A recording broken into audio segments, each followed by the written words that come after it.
Bonjour à tous et bienvenue dans Casabule, votre émission de bande dessinée, comics et manga en tout genre, enregistrée comme tous les mois à la librairie L'Octopus. Et je suis en compagnie du shérif de la bande dessinée, j'ai nommé Fred Kilfiger. Salut Fred. Salut Vincent. Alors Fred, très éclectique encore cette sélection ce mois-ci. On commence tout de suite par Olifant aux éditions Futuropolis de Benjamin Bachelier et Lou Huifeng, une relecture un brin ésotérique du périple de Shackleton en Antarctique entre 1914 et 1917. Voilà. Revisité. On est dans de la bande dessinée historique mais pas tout à fait, on est dans de la bande dessinée fantastique mais pas tout à fait, on est dans de la bande dessinée presque scientifique mais pas tout à fait. Oui. C'est un mélange des genres et Lou Huifeng a toujours abordé ses bandes dessinées de cette manière en mélangeant plutôt des genres qui n'ont rien à voir entre eux. Elle avait fait avec Frédéric Peters L'odeur des garçons affamés qui était vraiment un chef-d'œuvre. Mélange de western. Qui avait eu le prix Landerneau en 2016. Ouais. Un mélange de western et de romance homosexuelle. Enfin, c'était assez étrange. Tous ces bouquins sont assez étranges, mais fascinants. Voilà, c'est ça que j'adore chez elle, c'est qu'il y a toujours un regard, un axe à côté. Et du coup, ça amène une lumière complètement différente sur... Alors oui, c'est une expédition scientifique en Antarctique à l'orée de la Première Guerre mondiale, inspirée de Shackleton. Donc c'est à la fois très historique avec... on a les prémices de l'expédition, on a la vie quotidienne durant ce périple assez dur. On rappelle, le périple, à l'origine, c'était traverser l'Antarctique à pied, en fait. Voilà. Des aventuriers qui partaient scientifiques pour essayer de traverser l'Antarctique à pied. Voilà. Pour être un petit peu dérangé. Et ce côté, c'était impossible, alors ils l'ont fait, ben, je trouve qu'elle l'aborde en poussant le curseur. Oui. En se rajoutant des difficultés. Donc il y a évidemment la figure du capitaine, du chef d'expédition qui est hiératique dans un seul bloc, vraiment la figure de l'homme, mais il y a son fils. Oui, Arcadie qui est étrange. Voilà, il n'y a pas d'autre mot. Bizarre, ouais. Qui est complètement bizarre, qui n'est pas très apprécié par le reste de l'équipage parce que, justement, trop étrange. Ouais. Un dandy dépressif, désillusionné, un peu comme ça. Voilà, qui se drogue. Oui. Et son père a une relation conflictuelle avec lui. Et il y a aussi tous les autres personnages qui sont tout aussi étranges. Il y a le second qui parle une espèce de charabia, un mélange de langues qu'on comprend bizarrement, mais ça fonctionne, qui est quelqu'un d'assez jovial, mais encore une fois assez étrange. Il y a le financeur de l'expédition, un jeune bourgeois noble qui se croit tout permis. Et donc voilà, ça va être un espèce de road trip infernal, dans le grand froid, et en même temps onirique. Donc c'est vraiment un mélange des genres assez unique. Et il y a le dessin de Benjamin Bachelier. Ah oui. Alors là, moi je trouve ça d'une audace, c'est très graphique. Ouais. La couverture donne assez vite le ton. Beaucoup de blanc, évidemment. Oui. Mais, il a un style très jeté comme ça sur la avec la des fulgurances de peinture, d'aquarelle, de gouache, je ne sais pas. Mais vraiment très colorés, sur un fond blanc, monochromatique. Avec des teintes de blanc différentes en voilà. plus. Et ce dessin a une aura, une puissance, voilà, ça captive l'œil. Il y a plein de trucs à lire, il y a plein de trucs à découvrir. C'est vraiment un bouquin un petit peu hors norme. Et c'est ça que moi j'aime être surpris en lisant de la bande dessinée, et là j'ai vraiment été conquis. Ouais, et puis t'as pas parlé non plus du côté scientifique, parce qu'on apprend des choses, par exemple sur la thermohaline, l'aurore vortex polaire, la force de Coriolis, les ondes de Rossby, des choses on ne sait pas du tout ce que c'est. Mais grâce à ce bouquin-là... C'est illustré en plus de façon réaliste, mais qui ouvre une porte à l'imagination. Voilà, c'est à chaque tête de chapitre, on a une explication d'un phénomène scientifique qui a un lien souvent avec ce qui se passe ensuite dans le chapitre, parce que c'est souvent des explications de forces monumentales terrestres. Et donc, voilà, j'en dis pas plus parce que c'est vraiment... Il y a une science du scénario à la fois très rigoureux et très poétique, très évasé, comme ça flotte. Et Olifant, c'est tout à fait ça. Avec en sous-jacence, là, une histoire filiale aussi qui est vraiment intéressante. Il y a énormément de choses, énormément de lectures à avoir dans ce bouquin-là. C'est très, très réussi. Ça s'appelle donc Olifant aux éditions Futuropolis de Benjamin Bachelier et de Lou Huifeng. Alors là, on passe à Contrition, chez De Noël Graphique, un polar noir très bizarre, voilà. Mais bon, très bizarre, oui et non. Enfin, oui et non, mais C'est noir de chez noir. c'est ouais, noir là. de chez noir. Le pitch, en gros, c'est dans un quartier réservé aux pédocriminels sortis de prison. Une journaliste décide de mener une enquête sur un suicide supposé. Une maison brûle, voilà, un pédocriminel est mort à l'intérieur, mais Est-ce que c'est vraiment un accident, un suicide voilà. ou un meurtre? Toute la question en fait de ce polar, c'est alors oui, il y a cette situation initiale qui est très surprenante.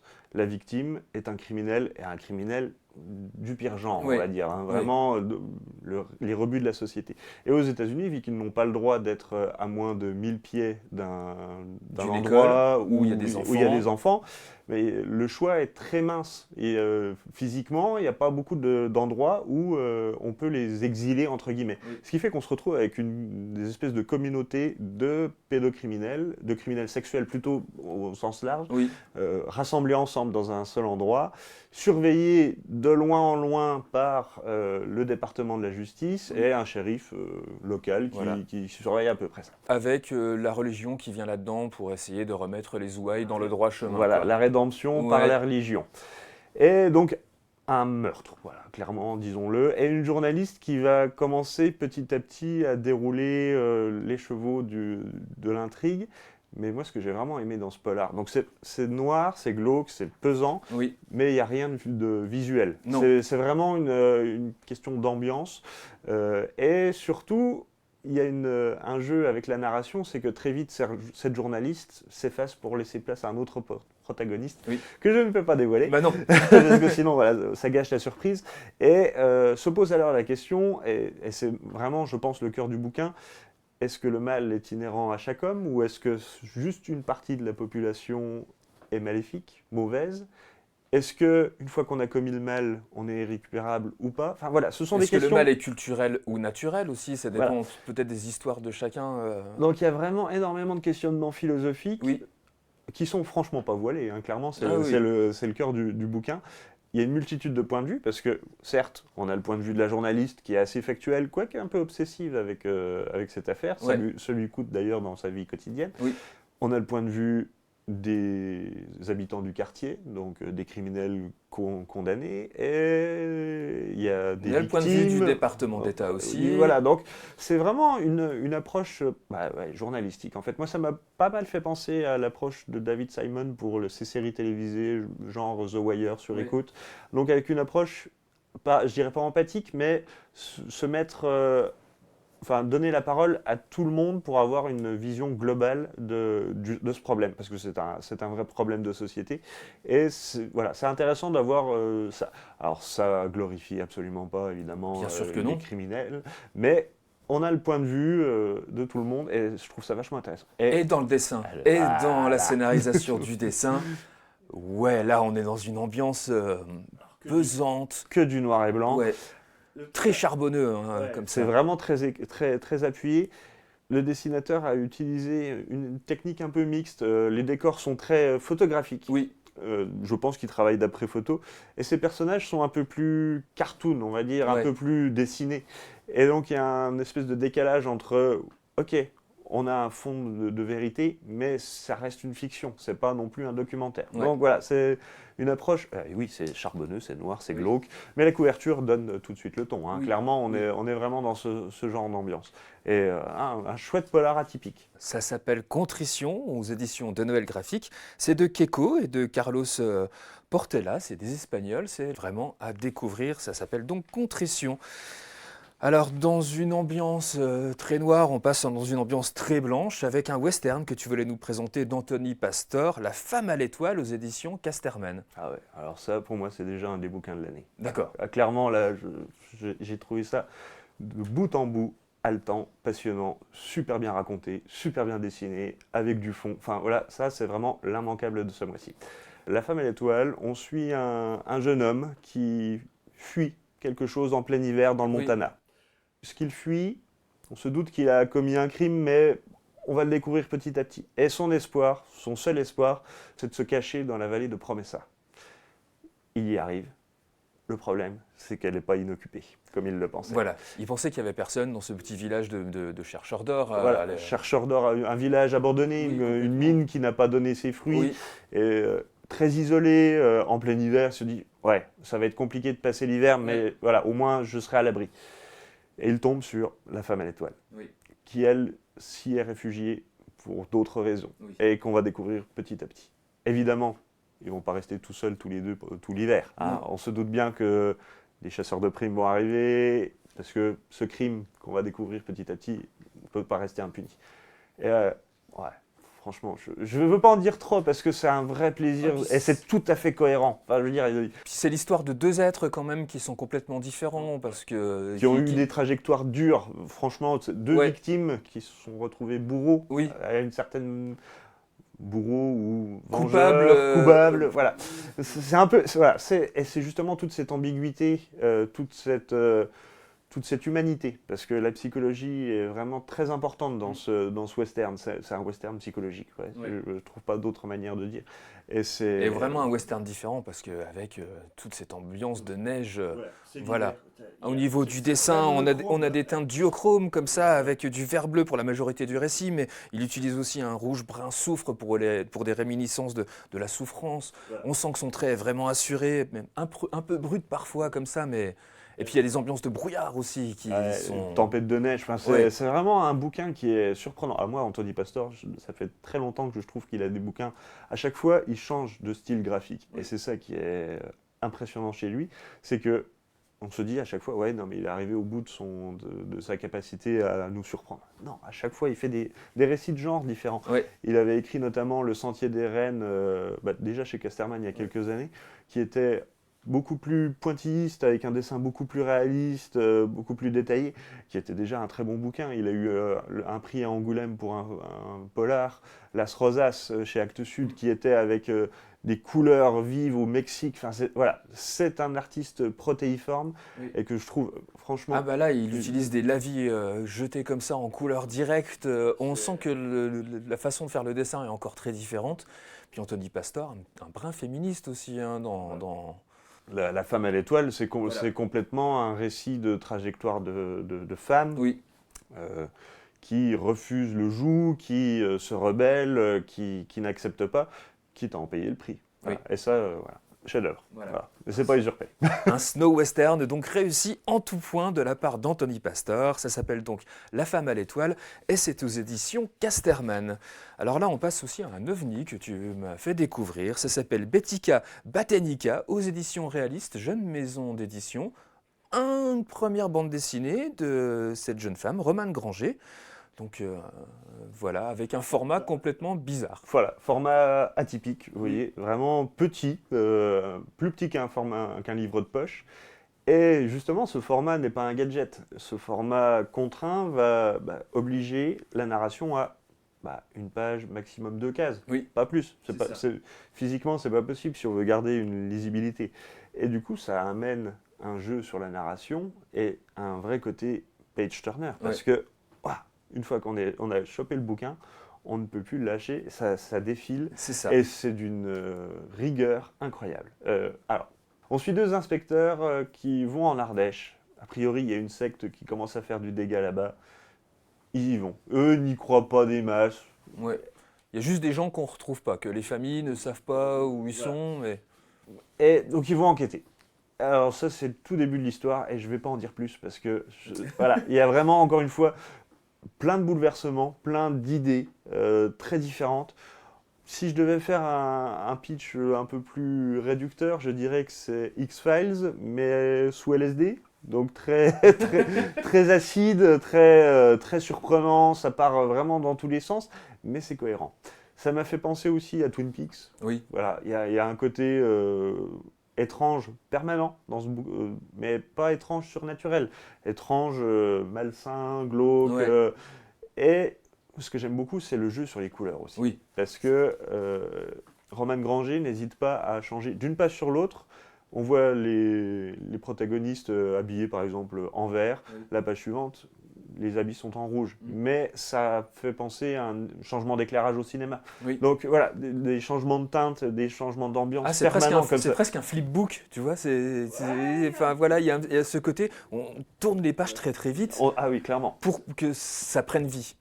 Et franchement, j'ai trouvé ça surprenant, mais vraiment dans le bon sens du terme. Il y a ouais, alors après, je ne vais pas parler trop des thématiques parce que sinon, ce serait dévoiler le. Mais il y a du fond, c'est pas Oui. gratuit. Il y a une fin ouverte, on peut se dire ouais, ben, j'ai pas tout compris, mais c'est pas grave. Le cœur du truc est pas là. Le cœur de cette bande dessinée, c'est la narration, l'ambiance et le pouvoir hypnotique de ces pages. Ouais. Donc Romane Granger, une première bande dessinée, une autrice franchement à suivre Clairement.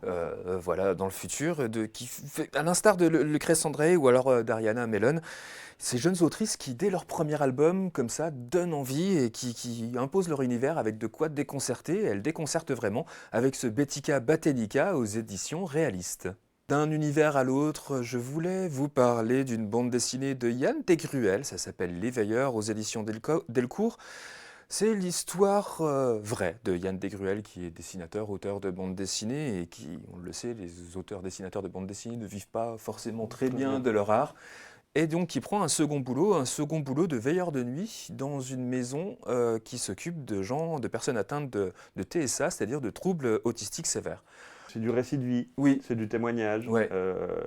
Il y a évidemment la souffrance La souffrance, mais pas que. Voilà. C'est ça qui est intéressant dans cette BD, c'est qu'on se dit, oui, bon, les pauvres handicapés. Mais c'est pas ça. Mais c'est pas ça. Mais c'est pas ça, C'est justement. pas ça. C'est pas pleurnicher sur le sort de malades. C'est justement Yann Desgruel a retrouvé une part d'humanité supplémentaire Oui. en s'occupant des plus mal lotis, Oui. entre guillemets. Oui. Et voilà. Il y a vraiment des troubles autistiques très très différents. Très différents. Voilà, il est veilleur de nuit, donc il doit s'occuper tout seul. On commence la bande dessinée. Le téléphone sonne, il s'est endormi sur son canapé, il est en retard pour prendre son poste, donc il arrive très très vite comme ça dans cette maison qui s'appelle au sein de l'association La Passerelle.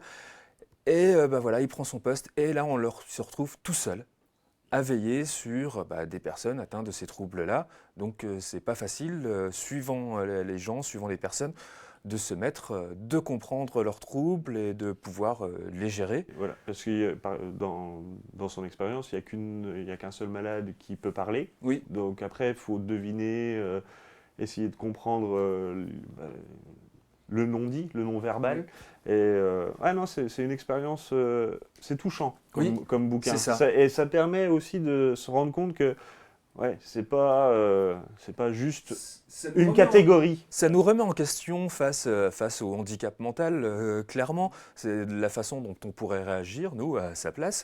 Alors, le dessin, petit dessin comme ça, au trait semi-réaliste, mais c'est pas le plus important, le dessin dans cette bande dessinée-là.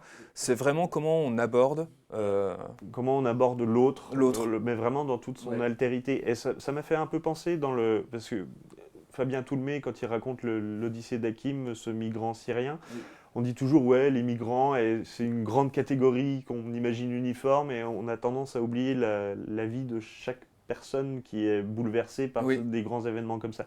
Et bien là, c'est un peu la même démarche. C'est qu'on se dit, oui, les malades mentaux, c'est une catégorie qu'on ne peut pas gérer. Ouais, mais derrière ce grand mot, il y a Pierre, il y a Alice, il y a Momo, il y a Clémence, il y a Nelson voilà. qui prennent vie sous le trait de Yann Desgruel. Chacun a leur personnalité, chacun a sa personnalité, et du coup, ok, oui, voilà, c'est le genre de BD qui fait réfléchir sur notre vision des autres qu'on côtoie pas, qu'on connaît pas, et qui rend un bel hommage aussi au personnel soignant, parce qu'on se rend compte que ce personnel soignant-là qui s'occupe de ces personnes avec ce fort handicap, il y a une grosse charge mentale quand même à supporter au quotidien. C'est pas facile, c'est où on se rend compte qu'il y a énormément de turnover dans ce genre de structure, parce que ça use aussi. Ça use, mais effectivement... Et c'est vraiment touchant parce que, comme il le dit lui, à la fin de l'album, un album pour leur faire une vraie place dans cette société qui a tendance à les exclure, pour que nous devenions tous des veilleurs, comme je l'ai été pour eux, mais surtout comme ils l'ont été pour moi. Voilà, c'est... Parce que oui, comme je le disais tout à l'heure, ça lui a révélé de s'occuper des autres, ça lui a révélé une part en lui qu'il ne soupçonnait pas. Exactement. Et il y a trouvé son compte. Ah oui, ok, voilà. Donc c'est intéressant. Donc c'est vraiment très touchant, ça fait réfléchir, ça s'appelle Les Veilleurs, du coup, de Yann Desgruel, aux éditions Delcourt.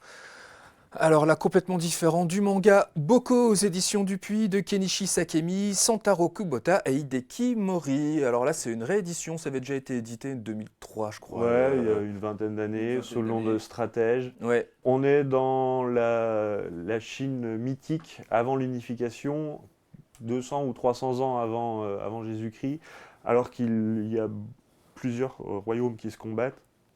Et on va suivre un affrontement, un siège d'un royaume contre son voisin pour une citadelle.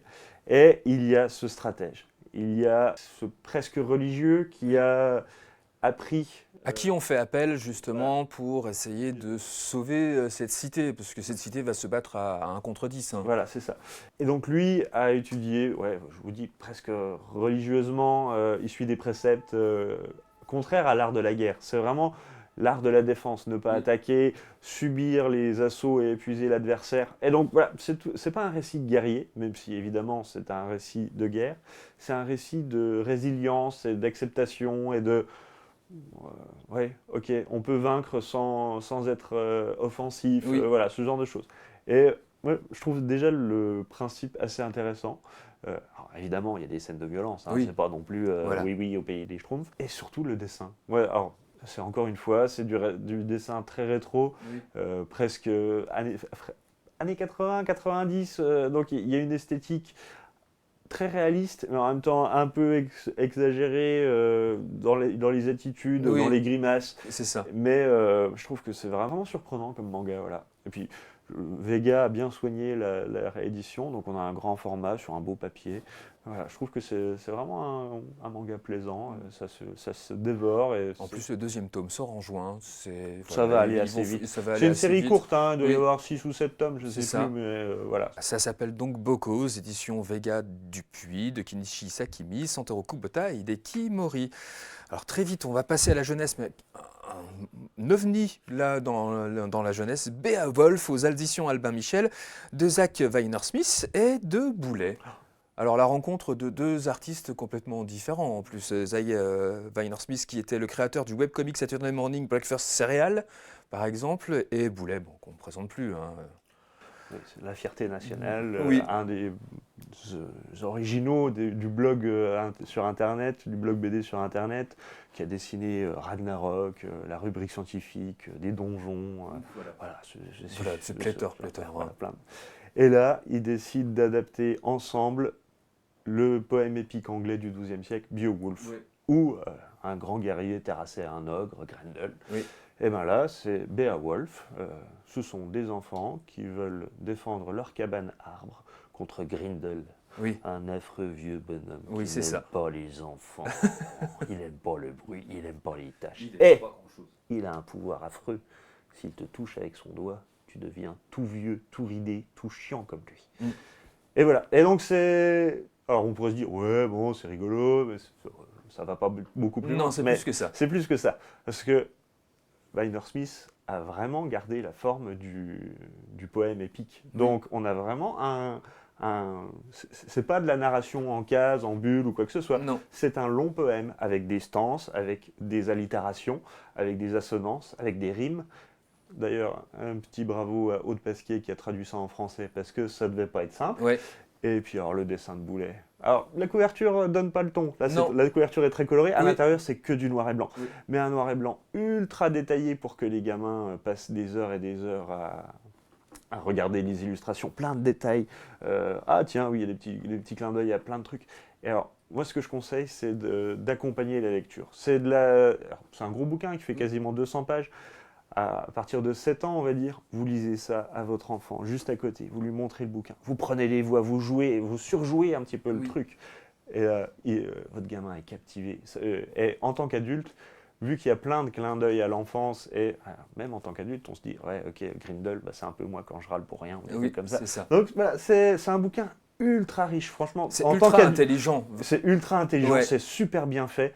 Pour moi, je pense que c'est le bouquin jeunesse qui peut le plus plaire aux adultes parce qu'il y a vraiment ce côté déjà partage avec l'enfant et il y a ce côté réminiscence de l'enfance qu'on a eue, des conneries qu'on pouvait faire et en tant qu'adulte qu'on n'ose plus, mais voilà, c'est fun, franchement très très bien. Rien d'autre à ajouter, tu en as parlé merveilleusement bien. Oui, et puis comme tu dis, c'est plus une espèce de roman de poème graphique, Voilà. puisqu'il n'y a pas de bulle, et il faut le lire vraiment, comme tu le disais, parents, enfants, un ouvrage à découvrir à toute urgence. Donc ça s'appelle Beowulf aux éditions Albin Michel, de Zach Weinersmith et de Boulet. Alors très très rapidement, on voulait vous parler aussi de Armel et Mirko, un petit bouquin jeunesse pour les tout petits, aux éditions Delcourt, tome 1, L'étincelle, de Loïc Clément et Anne Montel.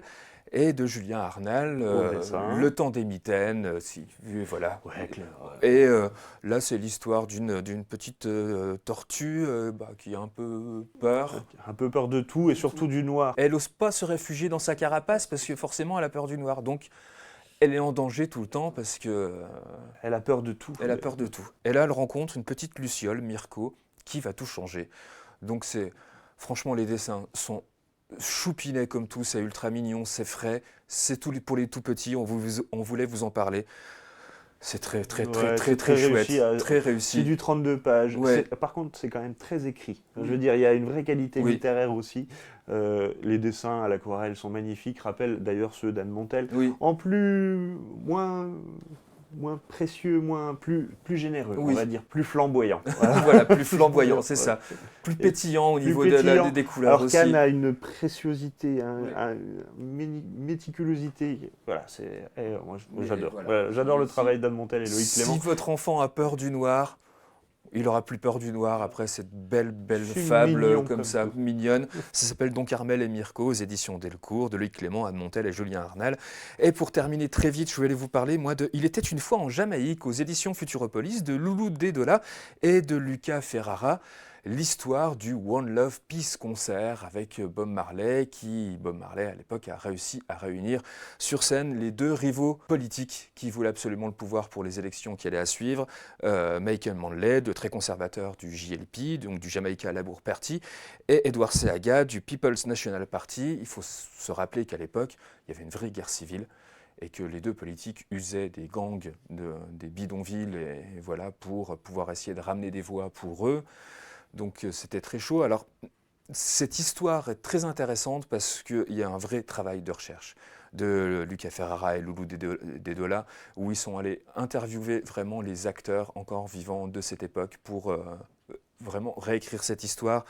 Et surtout les deux chefs de gang qui se sont retrouvés en prison et qui ont décidé de faire un acte de paix, de signer un traité de paix en prison, Claudius Massop et Bucky Marshall.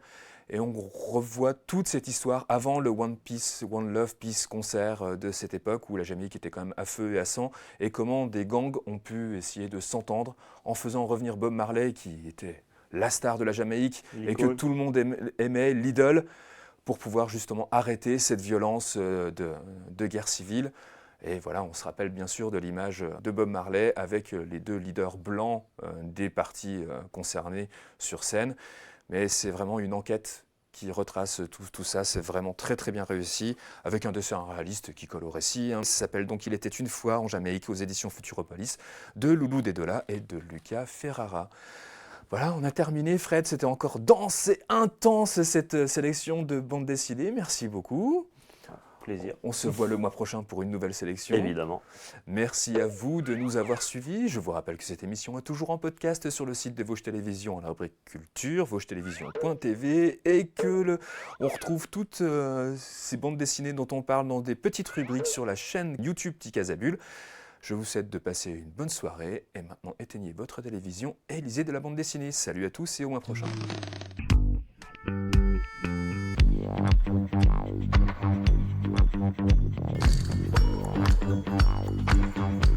Thank you.